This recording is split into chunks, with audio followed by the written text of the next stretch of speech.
can I say? 10 seconds.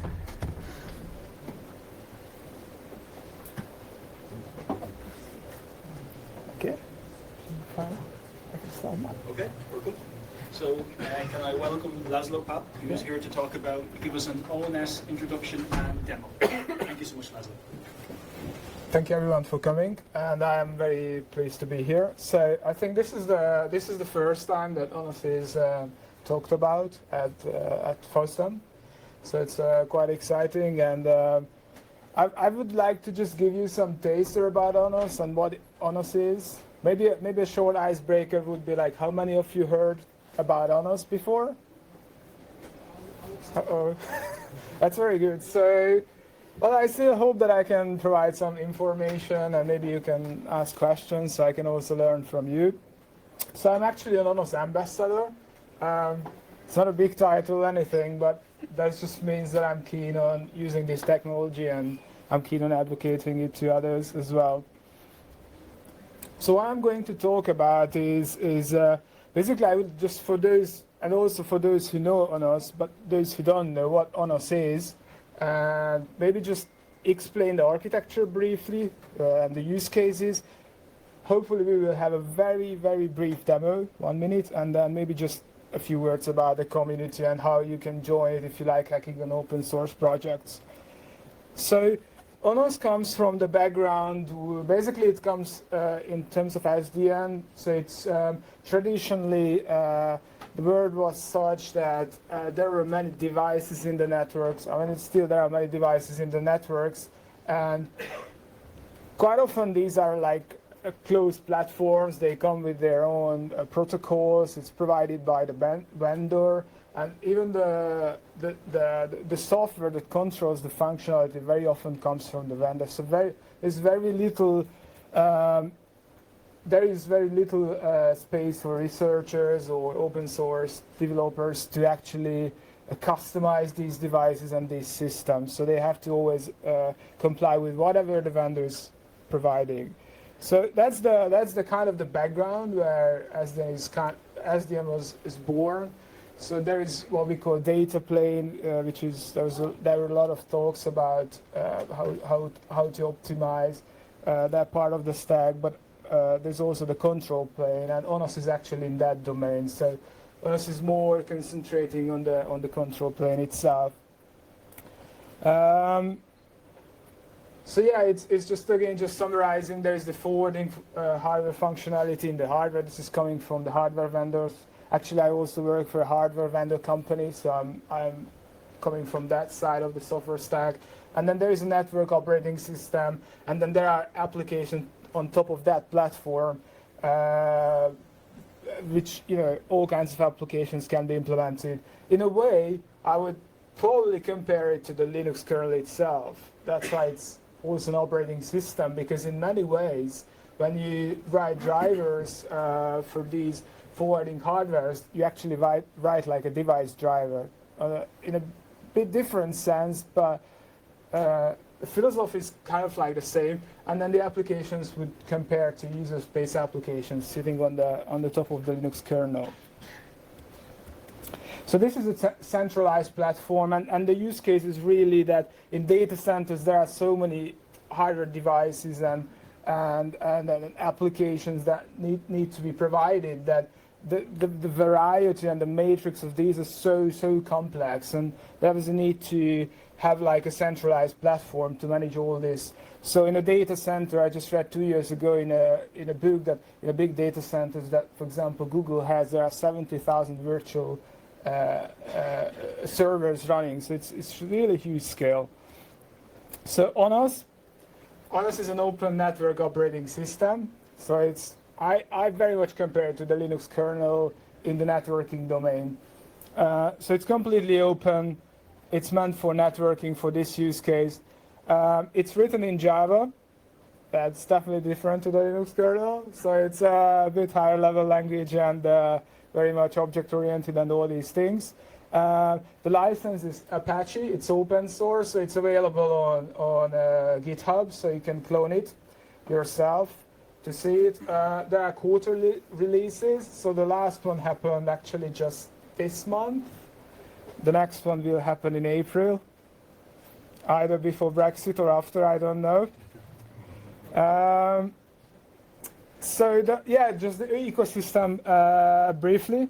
So this is very important. This slide is more just to show how much it is used and how many industrial collaborators that are investing into this project. So it's definitely not a toy project, not a personal repo from someone. So it's actually backed by many big giants in the networking field, including Cisco. You see all these. I think even Intel. Yeah, Intel is also there. So many of these companies are behind this project. There's a very active board deciding according to service provider use cases. So this is very much industry driven. So briefly just about the architecture. So this is roughly the architecture of ONOS, which is basically an operating system for the networking field. So there is a core, which I would compare to the Linux kernel, where you have the core, the actual kernel itself. Then there is what we call the SB core API. That's the southbound core API. I would very much compare this to the driver system in the Linux kernel. So you can write device drivers for various devices. Even for one particular device, you can write multiple drivers for different protocols. Then there is what is called sitting on top of the distributed core is the northbound core API, and then the apps. But I think I will just go through explaining each of them very briefly and why they are there. So obviously the distributed core is where the abstraction is happening, high availability is happening, which is very important in network systems, and scalability, performance, the distributed storage. So all the kind of logic or algorithm is happening inside that. So that's basically the craft of the whole thing. So the distributed core also makes sure that the scalability is good. So like I said before, in big data centers, like there are so many network devices. So it's very important that these are just pluggable into the network, and the ONOS is basically still up working. So it doesn't matter how many more devices you connect to it will keep working. Or similarly, if you connect servers into the system host, then that is also like not a limitation in ONOS, that you can scale up the network like that. So this is just an example. In this case, we have various network devices at the bottom in the network, and at the top we have multiple servers, multiple hosts, and they are all equal. So those are there to provide high availability. So in this case, if one host is running at fault, then another host will take over. So it's not going to be a problem for the network at all. So all the hosts are running the same code, the same release basically. So they have their own internal protocol for communicating all this takeover. It's a consensus protocol. So the next thing very important in the architecture is the northbound interface, because this is where the actual network services, network applications are written on top. So it provides key abstractions. Probably I won't go very much into the details, but I think the main point for network operators and network architects is that they can write applications explaining what the application, the network service should do, as opposed to how. So it's a way in ONOS to what we call intents. So it's really the network operator can express their intent, as opposed to connect this device to this device, this device to this. No, you just say these end devices, connect them, and ONOS will work out what the intent, how the intent should be actually implemented. So the next thing which I worked actually personally a lot with is the southbound core API. This is where the network drivers are written. But again, it's not network drivers in terms of the Linux kernel. but in some way they are very similar because there is a strong abstraction so that you can plug in any device. It doesn't matter whether it's an optical device, whether it's an Ethernet device, whether it's running OpenFlow, whether it's running SNMP, netconf. So it's possible basically to plug in anything. And yeah, it's just a few examples of these. So what I worked on personally is OpenFlow. In fact, that's how I started this whole ONOS thing. In fact, even before ONOS, I was working with Open Daylight, because ONOS got only open sourced in 2014. I started in 2013, and we started with OpenFlow, and gradually we got more requests from customers to support netconf on our devices or SNMP. P4 is a new upcoming way of programming devices, basically. And you know, a couple of other examples, like even like REST or RESTconf, these are very popular for network providers. So these are what they are all implementing in different ways. Sometimes these protocols are not exactly implemented in the same way by vendors. So this is what writing a driver in ONOS means.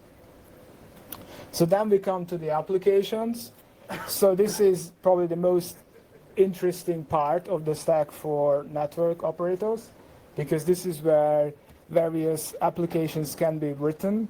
So this is just one example where ONOS in the middle, it can function as basically as a service in OpenStack.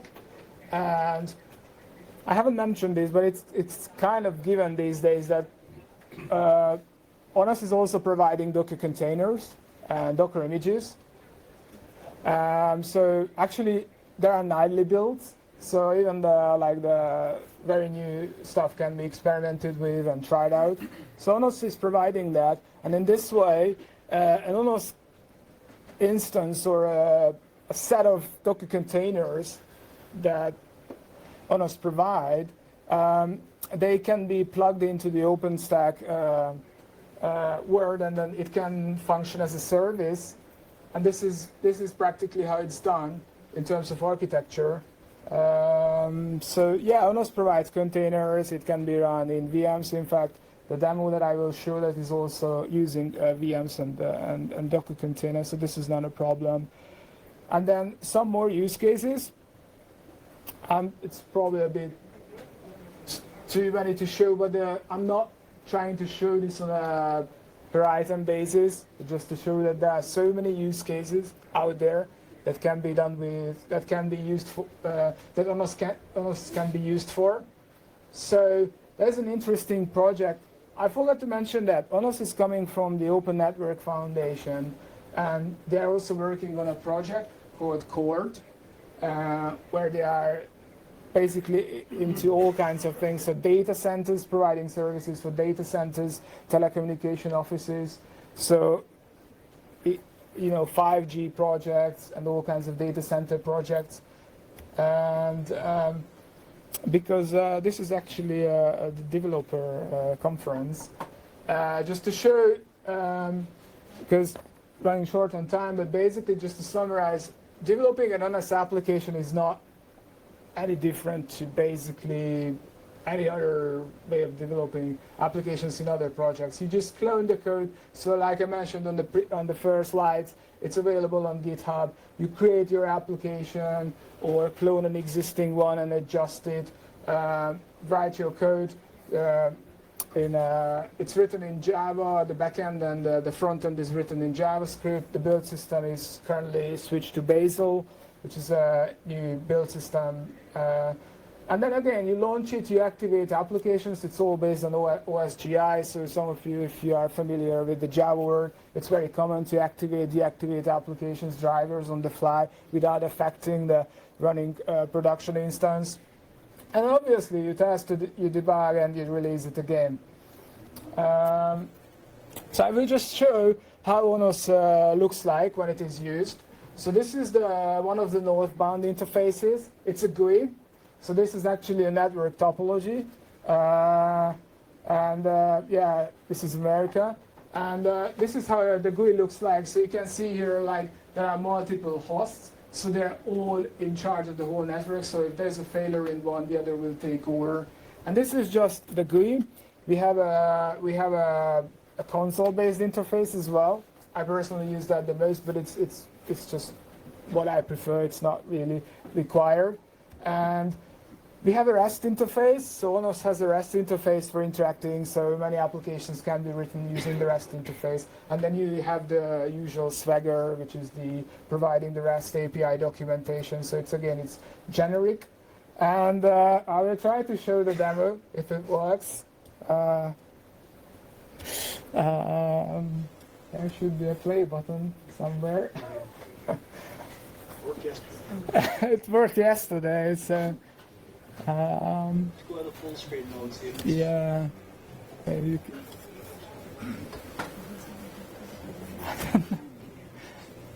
can you check? There used to be a button at the. There used to just a play button. Or maybe we can just go to the slide and play it from there. There we go, there, yeah, and that's...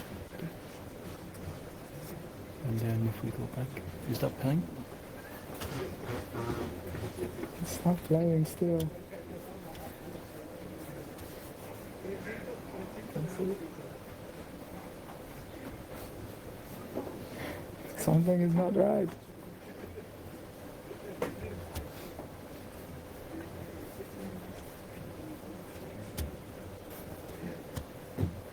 So, no, not at this moment.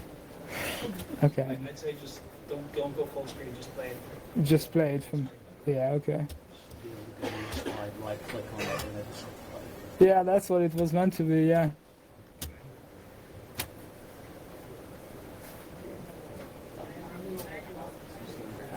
Okay, so it's going to show us a video. Oh, okay. So that's it. So this is the ONOS GUI that is being demonstrated. So there are all kinds of views in the GUI. So this is the intent view, where you have your intents listed. They have IDs, type, and this is like a simple topology view. In this case, it's using optical switches because that's the background I'm coming from. But it's not limited to optical technology at all. So yeah, so you can see there are several nodes. You can see their IDs, and yeah, then a cable is plugged out there. Just like to read.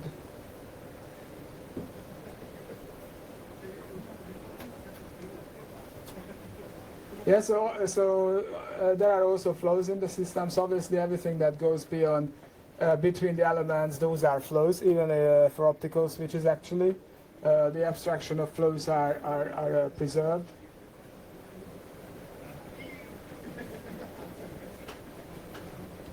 Yeah, so in this case, the idea was that if you remove the path, then the topology will recalculate everything, and it just shows that the consensus works and how the topology changes.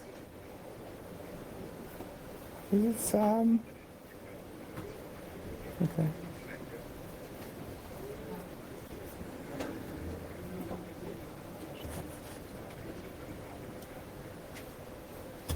Maybe it's a bit long, so I will just go to the next slide. So the community again, there is an ambassador program in ONOS. That's how I got into it as well myself. So it's very accessible. The community is very open, very friendly. We use Garrett for code reviews, and this is just a map of the contributors all over the world. So there's a lot in Europe, also in America, also in the East. And yeah, just quickly the takeaways. So ONOS is production ready. That's the critique it used to get in the past, but now with actual real deployment, this can be proved that it's production ready. It has a distributed core. It's modular, so if you write code in one area, you don't affect the other code. It's high performance, scalable. It's easy to extend. It's easy to use from CLI, GUI, and REST. And yeah, it simplifies the network, it's open source, and it has a great community. Thank you very much.